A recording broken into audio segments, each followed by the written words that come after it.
Yeah, word up. This is the realness. Forget the headlines, that's just surface level talk. We diving deep on these concrete city blocks. Unfiltered truth is the knowledge that I drop.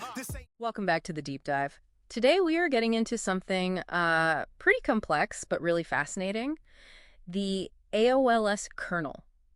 And specifically, this idea of using it as immutable digital collateral, IDC, for institutional lending. Yeah, and the core idea, it's all about creating value from certainty, not from speculation. Certainty. Exactly. Yeah. The whole thesis is that the asset's value comes from its deterministic integrity. It's mathematically verifiable. Which means it's predictable. Totally predictable. And if you can do that, if you can remove that operational risk, you can just slash the capital requirements. We're talking about a huge reduction in the effective risk-weighted assets, or RWA. So hold on, you're saying a bank could literally hold less capital just because the code behind the collateral is mathematically perfect? That's the shortcut, yes. I mean, that's the headline. And what makes us feel grounded is the co-signing by Zintier Technologies. This isn't just theory. Right. It's not a white paper concept. Zintier anchors its value in actual enterprise utility. So we're replacing trust in an organization with math. With mathematical certainty.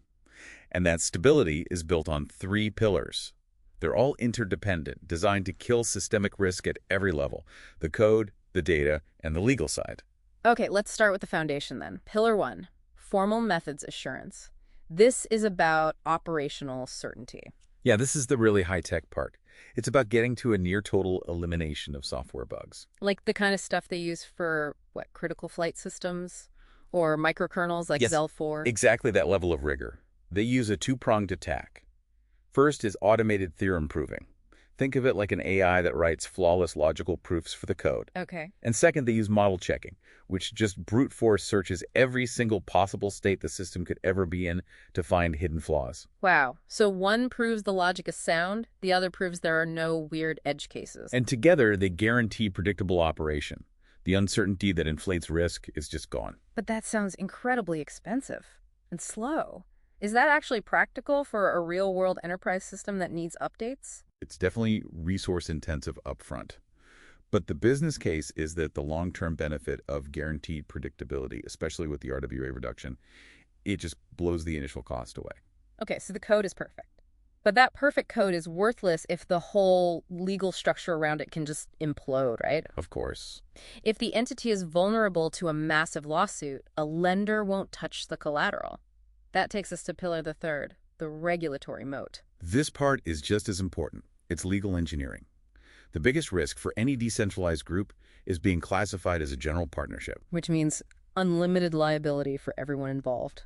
A disaster. A complete disaster. So the moat uses specific structures, like the statutory liability limits you see in places like Wyoming, and then wraps the whole thing in a traditional LLC, a limited liability company. Ah, so it's a legal shield. It's a preemptive shield. It walls off the collateral from external liability and, in the eyes of the law, helps establish it as a utility, a digital commodity. So we have perfect code and a legally firewalled container. That leaves Pillar C, Philly.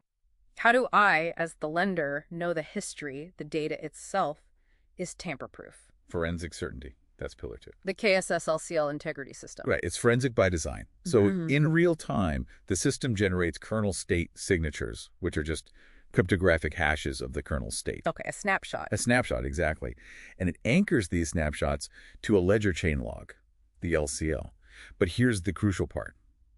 That log is secured by Byzantine fault-tolerant state machine replication. So you have a bunch of independent parties all verifying the log is identical constantly. Constantly. If even one of them sees a mismatch, the record is flagged. It provides an immediate, legally solid attestation of the collateral's entire history. So to pull it all together, you get certainty because the value is locked down from every angle. Software failure is eliminated by Pillar the 3rd. Right.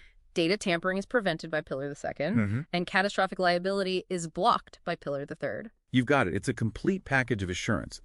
But there's one more piece, a sort of non-obvious requirement for this to ever work in the real world. Oh. Think about it from Zintier's perspective. To get audited, you usually have to open your books, show sensitive data. That's a competitive risk. You'd be exposing your secret sauce. Exactly. So the AOLS kernel solves this with fully homomorphic encryption, or FHE. Wait, so the auditors can run their checks on encrypted data without ever seeing the actual information. That's it. They can perform full, complex computations on the ciphertext and get the same result as if it were plain text. They can verify everything without seeing anything proprietary. That's incredible. So you get trustless verification and complete data privacy. And that right there is the missing piece that makes high-stakes enterprise adoption like this actually possible. It's something for you to really think about. Yeah, word up. This is the realness. Forget the headlines, that's just surface level talk. We diving deep on these concrete city blocks. Unfiltered truth is the knowledge that I drop. This ain't no soundbite, we breaking down the topic. Got expert insight, my logic is hydroponic. Comprehensive understanding, piece to the whole cipher. We cutting through the static cause the truth is so much iller.